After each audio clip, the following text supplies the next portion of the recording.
Hello भक्तों, राधे राधे। आज मैं आपको बताऊंगी कि हम किनका दिया खाते हैं। कई लोग कहते हैं कि हम अपने माता पिता का दिया खाते हैं या अपने परिवार वालों का दिया हुआ खाते हैं, अपने पति का खाते हैं, अपने पिता का खाते हैं।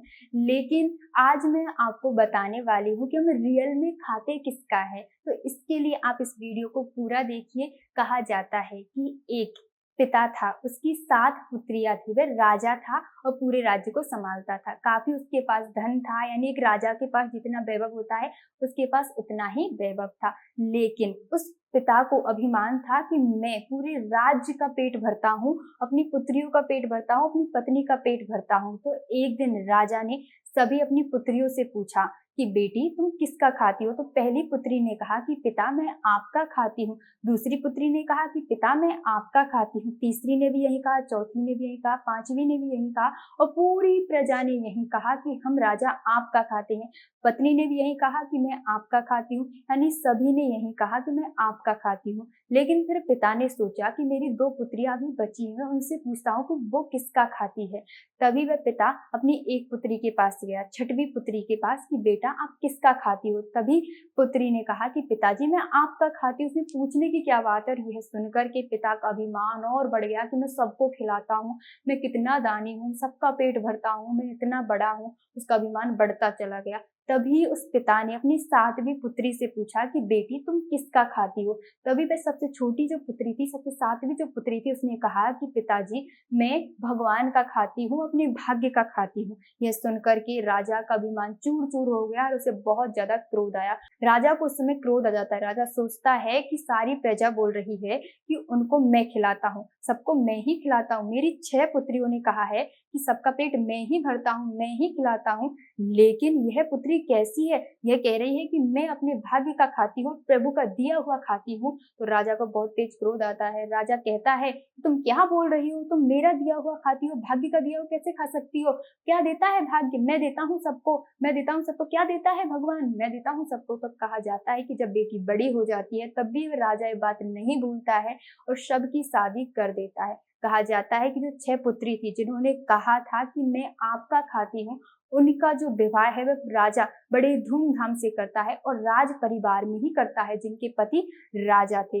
लेकिन जो 7वीं पुत्री थी जिसने कहा था कि मैं भगवान का खाती हूँ और अपने भाग्य का खाती हूँ, उसका जो विवाह है वह उन्होंने बिल्कुल भी धूमधाम से नहीं किया। और इसके लिए वो जंगल में गए एक वर ढूंढने के लिए और उन्होंने देखा कि एक लकड़हारा है जो किसी ने उस पर प्रहार कर दिया है, किसी जंगली जानवर ने, जिसकी वजह से वो घायल है और वही मूत्र कर रहा है, मतलब चलने की स्थिति में भी नहीं है। एक लकड़हारा है, बहुत ही गरीब है और चारों तरफ उसकी मक्खियां भिनभिना रही है क्योंकि वही वह सूसू टॉयलेट सब कुछ वही कर रहा है। मतलब बहुत ही बुरी इसकी स्थिति हुई। इसे देख करके राजा ने सोचा कि उस पुत्री का विवाह तो मैं यही करूंगा, इसी व्यक्ति से करूंगा। और पंडित को वहीं लेकर के आ जाते हैं, पुत्री को वहीं लेकर के आ जाते हैं, गले में माला डलवा जाती है, मंगलसूत्र डलवा दिया जाता है। शादी करके पंडित और राजा वहां से चल जाता है। राजा सोचता है कि अब देखता हूँ कि किसका खाती है। पहले मैं पेट भरता था, फिर भी ये बोलती थी कि भगवान का खाती हूँ, अपने भाग्य का खाती हूँ। अब देखता हूँ कैसा इसको भगवान खिलाता है, अब देखता हूँ कैसा इसका भाग्य खिलाता है। तब वह पुत्री सोचती है कोई बात नहीं, प्रभु की जैसी इच्छा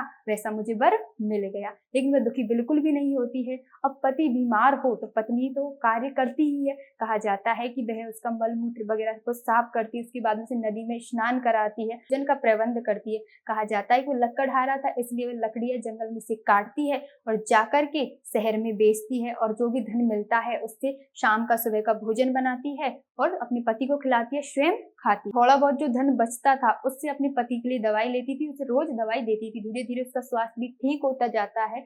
लेकिन उसी के पास में वह दूध भी लेकर के आती थी अपने पति के लिए, तो उसे रोज दूध पिलाती थी क्योंकि जो दूध द्वारा ही वह गोलियां दी जाती थी। तो कहा जाता है कि उसके पास में एक सर्प और एक सर्पिणी रहती थी, यानी एक नाग नागिन का जोड़ा रहता था। उसे भी वह एक दोने में दूध रख देती थी क्योंकि जंगल है, जंगल में चारों तरफ जीव जंतु तो रहते ही हैं। अब उनसे उनकी जान पहचान हो गई थी, रोज दूध रख देती थी शाम के समय।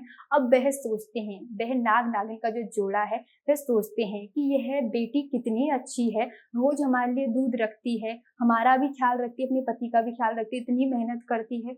अगर इसके पास धन हो तो ये सबकी इतनी रक्षा करेगी, सबका ही इतना ख्याल रखेगी, सबको दान पुण्य करेगी। तो क्यों ना इसके पास धन हो। तो कहा जाता है कि उस नाग नागिन के जोड़े ने उस देवी को, उस सातवीं पुत्री को सपने में आकर के कहा कि हे देवी, तुमने हमारी इतने अच्छे से सेवा की है, हमें रोज दूध पिलाया है, सब लोग हमसे दूर भागते, तुमने हमें दूध पिलाया है, तो इसीलिए हम जहाँ बैठते हैं वहां पर नीचे तुम खोदो, वहां पर तुम्हें धन मिल जाएगा, जिससे तुम पूरे समाज की सेवा करना।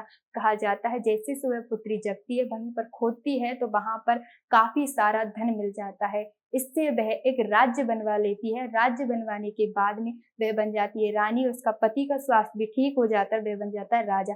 सारे समाज की सेवा करने में लग जाती है। कहा जाता है कि वह काफी सारी गौशालाएं खोलती है, काफी सारे वृद्ध पुरुषों के लिए, वृद्ध माताओं के लिए अन्य क्षेत्र चलाती है, मतलब काफी सारे अच्छे अच्छे कार्य करती है। और जो भी राज्य में जो लोग हैं उनके लिए भोजन का रोज प्रबंध करती है। तो कहा जाता है कि जब लाइन में सभी लगे होते थे सुबह, तो वह सभी को भोजन कराती थी। अब राजा की पुत्री है तो वह राजपाट संभालना भी जानती थी, मितिया बनाना भी जानती थी, इसलिए अपने राज्य को उसने काफी क्षेत्र में फैला लिया था और सबका वह हित ही चाहती थी, तो सबके लिए रोज भोजन वितरित करती थी। तो एक समय की बात है कि वह रोज जब भोजन वितरित करती थी, एक समय की बात है कि जब वह लाइन में देख रही थी सबको, तो लास्ट में एक व्यक्ति खड़ा था और उसके साथ 6 लड़कियां भी खड़ी थी। अब वह रानी बन गई थी तो सबको भोजन दे रही थी, तो उसने देखा कि लास्ट में जो नंबर आया, जो लास्ट वाली, तो उसने देखा कि ये तो मेरे पिता है। तो देख करके उसकी आंखों में से आंसू बहने लगे। उसने कहा कि पिताजी, आपकी स्थिति कैसे? तभी उसने कहा कि हे राजकुमारी, तुम मुझे पिता क्यों कह रही हो?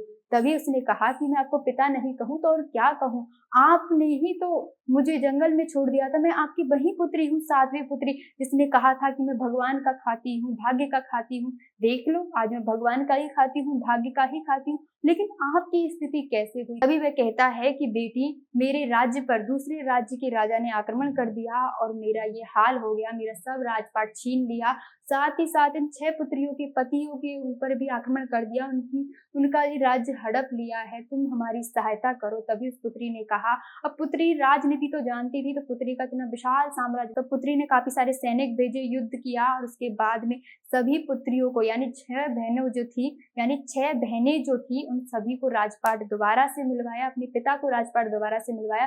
तभी 6 पुत्री और वे पिता उस पुत्री के पास आते हैं जो राजकुमारी बनी हुई थी। उसने कहा था, उस पिता ने और 6 पुत्रियों ने उस बेटी से कहा था कि हे बेटी, तुम सत्य कहती हो, हे बहन तुम सत्य कहती हो, तुमने सत्य कहा था, हमने गलत कहा था कि हम अपने पिता का खाते हैं, तुमने सत्य कहा था कि हम प्रभु का खाते, अपने भाग्य का खाते हैं, तुमने सिद्ध कर दिया, प्रभु का खाते हैं, कोई किसी का दिया नहीं खाता है, सब अपने भाग्य का और अपनी मेहनत का खाते हैं, सबको प्रभु खिलाता है, किसी को कोई खिलाने वाला नहीं है, सबका पेट प्रभु ही भरता है। इसीलिए प्रेम से बोलो राधे राधे।